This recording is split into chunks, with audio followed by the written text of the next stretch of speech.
Olá! Hoje nós vamos estudar os capítulos 31 a 33 do livro de Jó, versículos 1 a 6 do capítulo 31. Desde o capítulo 27, Jó vem fazendo um discurso sobre sua retidão e sua situação. Começou a defesa final de sua pureza, declarando que nunca havia olhado com cobiça para uma virgem. Jó afirmou ser inocente tanto em seus desejos como em suas atitudes. Os olhos eram considerados a porta de entrada para a interioridade da pessoa. Ao falar que fez uma aliança, Jó ressaltou sua seriedade de propósito e seu compromisso de dominar-se. Declarou-se inocente de falsidade e engano, que são as raízes de todo pecado. Quanto a isso, estava disposto a encarar Deus e ser pesado em sua balança. Estava disposto a pôr sua integridade em um lado da escala e a falsidade e o engano do lado oposto, para ver qual superaria o outro em peso. Versículos 7 a 12. Jó estava dizendo: se fui desonesto e peguei qualquer coisa que não me pertence, estou disposto a ser punido. Seus amigos haviam-no acusado de roubo e opressão. Agora ele nega francamente tal culpa, mostrando-se disposto a ser punido se descobrirem no culpado. Jó não apenas evitara cometer o grande pecado do adultério, mas sequer dera o primeiro passo para ele, fitando outra mulher com desejo. Adultério foi descrito por Jó como um fogo que o destruiria e causaria a perda de toda a sua renda. Versículos 13 a 23. As riquezas e o poder de Jó eram tão grandes que teria ampla oportunidade de oprimir ao seu próximo sem ninguém conseguir levá-lo a juízo. Porém, qualquer injustiça no trato das queixas de seus servos tornaria Jó responsável diante de seu juiz celestial. Ele reconhecia que Deus é o Criador de todas as pessoas, dando a servos e senhores valor aos olhos de Deus. Perante o Criador, o servo não é uma possessão, mas um ser humano com seu caráter e sua consciência. Desde a infância, Jó sempre foi o amparo dos aflitos. Versículos 24 a 28. Jó se protegia contra a idolatria de confiar nas riquezas que Deus providenciou, em vez de confiar em Deus, e contra a idolatria de adorar aquilo que Deus criou. A adoração ao sol e à lua era amplamente divulgada no Antigo Oriente. Esta é a ênfase do apelo final de Jó. Ele viveu conscientemente a sua vida como se ela estivesse aberta para Deus e a serviço do Deus do céu e da terra. Versículos 29 a 34. Jó se exime do ódio, do egoísmo e da hipocrisia. Jó afirmou que não havia tentado esconder seu pecado, como costumam fazer alguns. A vida de Jó era um livro aberto, não era um hipócrita e nem vivia com medo de ser desmascarado por alguém. Versículos 35 a 40. Jó desejava que Deus, o perfeito promotor que conhece perfeitamente as alegações, tivesse escrito um livro que revelasse a sabedoria e a vontade de Deus e as razões para a sua dor. Isso o teria inocentado de todas as acusações de seus amigos. Jó estava tão confiante de que sua retidão seria vindicada que assinou seu depoimento. Agora nós vamos estudar o capítulo 32, versículos 1 a 5 do capítulo 32. Eliú estava com os 3 amigos de Jó, mas só nesse momento sabemos de sua presença. Ele era Buzita, ou seja, descendente de Buz, filho de Naor, irmão de Abraão. A ira de Eliú se acendeu porque viu que Jó argumentara em favor de sua própria justiça, sugerindo assim que Deus era injusto, e porque os amigos de Jó o condenavam, sem alcançar a questão essencial em seu caso. Versículos 6 a 10. Mesmo sendo de menor idade, Eliú afirmou que a sabedoria não era uma possessão exclusiva dos idosos, mas estava disponível a todos. Deus criou o homem à sua imagem, comunicando-lhe sua inspiração. Sendo assim, o homem é uma criatura racional, capaz de adquirir um vasto conhecimento. Eliú sugeriu que Deus de tal forma iluminara seu espírito que ele precisava falar.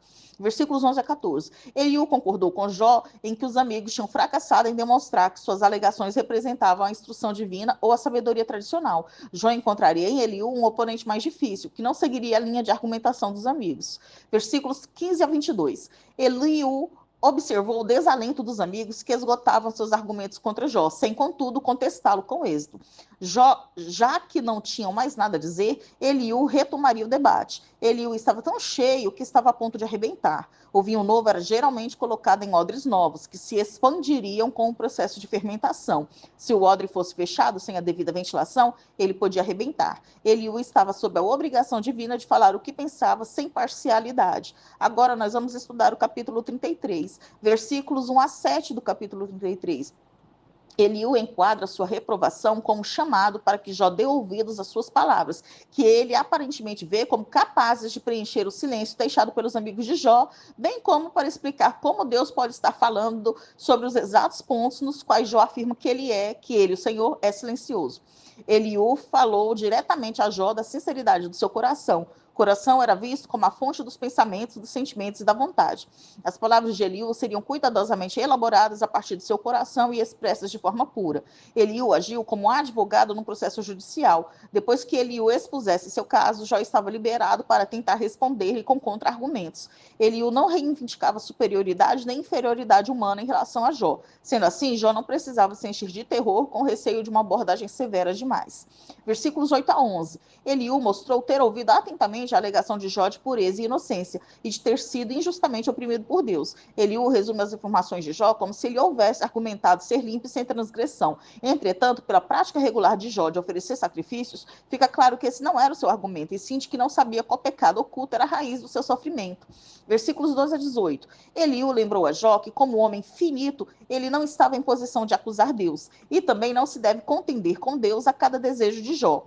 Eliú alegou ter a resposta para a maior pergunta de Jó: por que Deus não me diz o que está acontecendo? Eliú disse a Jó que Deus estava tentando responder, mas ele, Jó, não estava ouvindo. Eliú repetidamente estabelece que o propósito de Deus falar a uma pessoa na forma como ele descreve é de guardar a sua alma da cova. Assim, ele insinua que o sofrimento de Jó pode ser uma correção para o seu caminho em geral, em vez de um simples castigo por algum pecado oculto. Versículos 19 a 22. As imagens que Eliú emprega nestes versículos certamente visam encorajar Jó a ver seu estado físico como significando que Deus tem falado com misericórdia por meio de suas circunstâncias para mantê-lo fora do caminho em que ele estava. Deus também pode falar com uma pessoa por meio da disciplina da dor. A aflição pode ser tão agravante que a pessoa perde toda a vontade de comer. Em meio às suas fortes dores, Jó expressar o receio de que a morte estivesse próxima. Versículos 23 a 30. Eliú apresenta uma situação hipotética na qual um anjo ou intercessor possa agir em favor de uma pessoa para livrá-la e sugere que a resposta apropriada seria arrependimento e júbilo. Quando Eliú diz a Jó que ele não deveria falhar em aceitar a correção por causa de grande quantia, ele quer dizer que a perda de todas as posses de Jó e sua família poderia ser um resgate por sua redenção. Num sentido mais profundo, essa obra antecipa a revelação completa de Deus em Jesus Cristo. Eliú pode ter entendido que estava servindo como mensageiro de Deus para efetuar a reconciliação de Jó com Deus. A oferta de Deus para reformar o pecador pode ser estendida várias vezes, mas sua graça não deve ser continuamente desprezada. Versículos 31 a 33, Eliú pediu que Jó continuasse escutando enquanto ele desenvolvia seu ensino. Jó só deveria interromper se tivesse algo importante para acrescentar. Nós terminamos aqui o estudo dos capítulos 31 a 33 do livro de Jó.